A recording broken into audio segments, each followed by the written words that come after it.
Assalamualaikum warahmatullahi wabarakatuh. Selamat pagi. Perkenalkan saya Muhammad Rudiandi, mahasiswa program studi S1 PJJ Manajemen Universitas Siber Asia dengan NIM 2502010202730. Izinkan saya mempresentasikan makalah analisis strategi segmentation, targeting, dan positioning STP sebagai pendukung kelayakan pengembangan usaha mikro kecil dan menengah, kajian literatur dalam rangka UAS mata kuliah studi kelayakan bisnis. Baik, kita awali dengan pendahuluan. Kita masuk ke bagian pendahuluan. Seperti yang kita ketahui, UMKM adalah tulang punggung ekonomi Indonesia. Namun, di era digital saat ini, persaingan bisnis menjadi sangat ketat. Konsumen modern tidak hanya mencari barang murah, tapi juga mencari kemudahan dan nilai dari suatu produk. Nah, realitas di lapangan menunjukkan bahwa UMKM kita kesulitan bersaing karena mereka melakukan pemasaran tanpa arah. Mereka menganggap semua orang adalah pembeli. Akibatnya, biaya promosi menjadi boros, tidak tepat sasaran, dan bisnis pun sulit berkembang. Solusi dari permasalahan ini adalah strategi STP, Segmentation, Targeting, Positioning.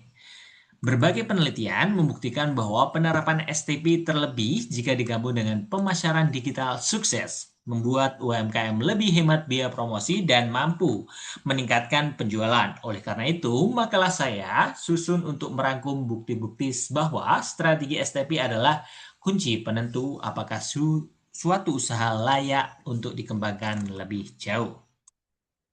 Untuk rumusan masalah ini ada 5. Berangkat dari latar belakang tadi ada 5 rumusan masalah. Yang pertama, bagaimana konsep praktik nyata strategi STP, segmenting, targeting, dan positioning pada UMKM dalam 5 tahun terakhir.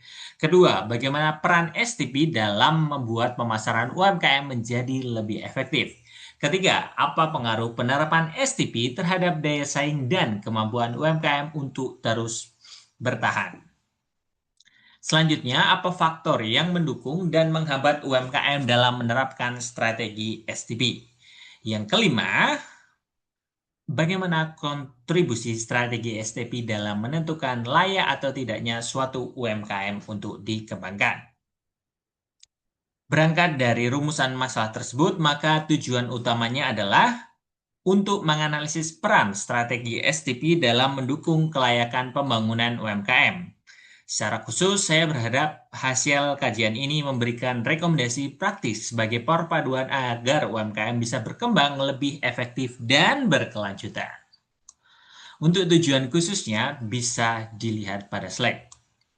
Kita lanjutkan pada bab 2, tinjauan pustaka. Nah, memasuki bab 2, mari kita bahas secara singkat konsep dasar dari STP ini.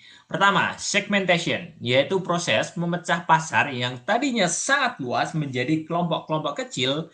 Ini membantu UMKM untuk mengenali pembeli agar produknya tidak salah sasaran. Kedua, targeting, yaitu membidik kelompok mana yang paling menguntungkan UMKM karena UMKM itu punya modal terbatas, sehingga mereka tidak boleh serakah melayani semua orang, tapi harus fokus. Ketiga, positioning, yaitu menonjolkan ciri khas produk. Tujuannya agar produk kita punya identitas yang gampang diingat dan dipilih oleh konsumen di tengah persaingan yang ketat. Lalu apa hubungannya dengan kelayakan usaha? Kelayakan usaha adalah proses menilai apakah bisnis mampu bertahan jangka panjang karena aspek pasar adalah paling penting. Maka STP di sini berfungsi sebagai alat ukur untuk menilai apakah suatu rencana pengembangan usaha itu layak atau tidak. Nah, berdasarkan penelitian terdahulu, baik nasional maupun internasional, mulai dari penelitian Mangu dan Beni hingga Nusser dan El Rifai, semuanya sepakat bahwa STP membawa dampak positif yang besar. STP terbukti menghemat biaya, mendekatkan hubungan dengan pelanggan, dan menaikkan pamor merek di era digital. Meskipun demikian, terdapat riset gap atau celah dari penelitian sebelumnya, di mana penelitian lama biasanya hanya berfokus membahas STP saja untuk menaikkan penjualan dan hanya meneliti satu UMKM saja. Masih jarang yang membahas kasus atau secara khusus dari sudut pandang studi kelayakan bisnis dengan merangkum berbagai jenis UMKM sekaligus. Nah, celah inilah yang menjadi dasar mengapa sintesis literatur dalam makalah ini sangat penting untuk dibuat. Lanjutnya, sintesis tujuan pustakanya intinya adalah bagaimana STP ini sebagai alat yang sangat penting untuk pemasaran lebih ampuh dan bisnis bertahan lama. Sebab STP membantu UMKM membaca peluang dan menghemat biaya promosi dan membuat produknya lebih menonjol di mata pembeli. Kita lanjutkan ke bab 3, implementasi metode usulan. Di bab 3, saya memaparkan hasil analisis terhadap 6 artikel penelitian dari tahun 2001 hingga 2025. Kesimpulan intinya adalah 100% atau semua penelitian tersebut menunjukkan hasil yang positif. Kita bahas satu persatu dari yang pertama, strategi segmentation. Segmentation membagi kelompok pasar, membuat produk UMKM menjadi sangat pas dengan selera pembeli. Walaupun praktiknya di lapangan masih banyak UMKM yang belum sadar pentingnya data pelanggan. Dari sisi targeting, promosi menjadi jauh lebih hemat dan peluang laku lebih besar karena kita membidik orang yang tepat meskipun kendala keterbatasan SDM yang masih sering terjadi. Nah, dari sisi positioning memiliki ciri khas, yakni kunci utama daya saing adalah ciri khas. Tanpa ciri khas, pembeli hanya akan peduli pada harga murah dan sini sangat fatal bagi keberlangsungan UMKM. Jadi, STP ini bukan sekadar trik jualan, melainkan penentu kelayakan UMKM. Jika ketiganya digabungkan, ini adalah kunci bisnis berumur panjang. Dari analisis kritis saya adalah ada beberapa hal yang menarik, di mana beda jenis usahanya, beda pula STP-nya. UMKM kuliner biasanya lebih fokus pada kebiasaan pembeli, sementara kerajinan fokus pada keunikan budaya. Nah, selain itu, faktor yang menentukan kesuksesan UMKM adalah kemampuan adaptasi atau go digital. Implikasinya jelas. UMKM masa kini wajib menjadikan STP sebagai senjata utama dalam rencana keseharian. Jadi, implikasinya adalah kajian ini membuktikan bahwa teori dari para ahli pemasaran memang terbukti di lapangan.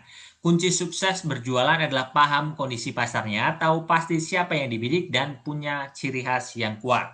Strategi STP terbukti ampuh mendongkrak daya saing dan menentukan layak tidaknya suatu bisnis dikembangkan.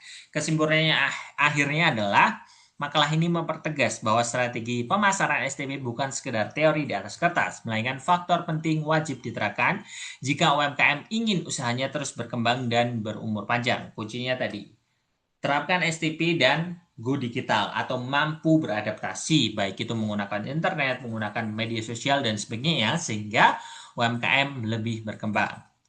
Selanjutnya di kesimpulan dan saran. Di akhir presentasi kali ini, kesimpulan utamanya adalah memahami siapa pasar kita adalah fondasi paling dasar agar bisnis bisa menang dan bersaing dan berkelanjutan. Penggabungan strategi segmentation, targeting, dan positioning adalah penentu utama kelayakan suatu bisnis, asalkan didukung oleh SDM yang melek digital. Jadi, yang pertama, manfaat segmentation. Memilah atau mengelompokkan pembeli membantu UMKM lebih peka dalam membaca peluang dan mengerti apa yang benar-benar dibutuhkan oleh pasar. Targeting, target pembeli yang pas dengan kemampuan atau modal UMKM akan membuat biaya promosi tidak mubazir. Positioning, membangun citra atau ciri khas produk yang kuat di benak konsumen adalah kunci utama untuk mengalahkan pesaing dan membuat pelanggan terus kembali atau setia. Penentu kelayakan bisnis. Penggabungan STP ini sangat penting untuk menilai kelayakan bisnis karena bisa menekan risiko kerugian dan membantu pengusaha mengambil langkah yang tepat. Syarat suksesnya ini Pengusaha atau pegawai harus memiliki SDM yang pintar, membaca kemampuan konsumen, dan sudah melek teknologi digital. Kesimpulannya, strategi STP adalah wajib dimiliki UMKM. Memahami siapa pasar kita adalah fondasi yang paling dasar agar bisnis bisa menang dan bersaing, dan berumur panjang. Untuk sarannya adalah untuk pelaku UMKM, jangan asal berjualan. Mulailah memperhatikan strategi STP secara disiplin dan terarah. Selain itu, wajib memanfaatkan teknologi digital untuk mencari informasi pasar dan menjangkau lebih banyak pembeli. Untuk pemerintah, perbanyaklah program pelatihan pendampingan nyata terkait strategi pemasaran dan digitalisasi agar UMKM tidak kalah saing. Untuk kampus dan akademisi, perbanyak kegiatan turun langsung ke lapangan pengabdian masyarakat untuk membimbing UMKM cara berpromosi yang benar serta jadi alat riset pemasaran dan sebagai praktik belajar di kelas. Untuk penelitian selanjutnya adalah lanjutkan penelitian selanjutnya, terjun ke lapangan baik berupa angka maupun wawancara mendalam untuk melihat STP terhadap keuntungan, inovasi, dan kesetiaan pelanggan di berbagai jenis UMKM dan di berbagai wilayah lainnya. Sekian presentasi saya. Terima kasih atas perhatiannya. Semoga bermanfaat. Salam dari saya Muhammad Rudiandi. Salam semangat. Wassalamualaikum warahmatullahi wabarakatuh.